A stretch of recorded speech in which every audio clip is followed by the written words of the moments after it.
Voici Anna. Anna s'ennuie dans son travail quotidien. Elle rêve de créer sa petite entreprise. Anna a une idée commerciale.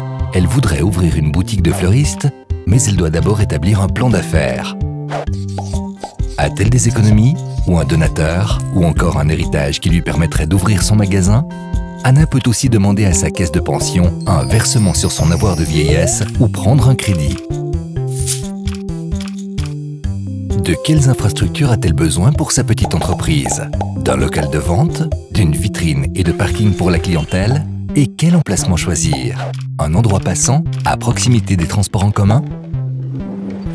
Avant de pouvoir réaliser son rêve, Anna doit remplir de nombreuses formalités et s'occuper de détails juridiques. Quelle est la meilleure forme juridique pour Anna? L'entreprise individuelle, la société en nom collectif, la SARL ou la SA?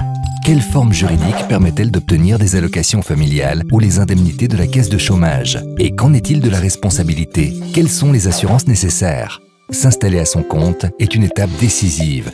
Pour la couverture personnelle, en tant que salariée, Anna bénéficie de la couverture de son employeur. Mais par la suite, elle devra s'en occuper elle-même. Elle doit obligatoirement conclure certaines assurances indépendamment de la forme juridique choisie. Et il existe aussi de nombreuses assurances qui peuvent être utiles pour son magasin. Voici les plus importantes.